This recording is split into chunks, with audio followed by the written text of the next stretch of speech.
Hello, আসসালামু আলাইকুম guys. কী অবস্থা সবার, কেমন আছেন? আশা করি সবাই ভালো আছেন। আজকে প্রথম মালয়েশিয়া ডিউটি শেষ করে রুমে যাচ্ছি। ওয়েদারটা খুব ভালো ছিল।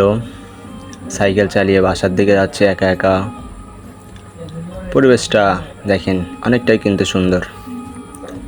এই প্রজেক্টে ফার্স্ট ডিউটি করে বাসার যাচ্ছি। আসলে এখন বাসায় যে রান্না করব, খাওয়া দাওয়া করব,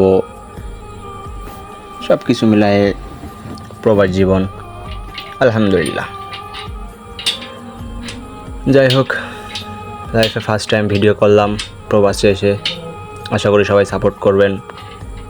সাইকেল চালিয়ে যাচ্ছি, ওয়াও, সত্যিই খুব ভালো লাগছে।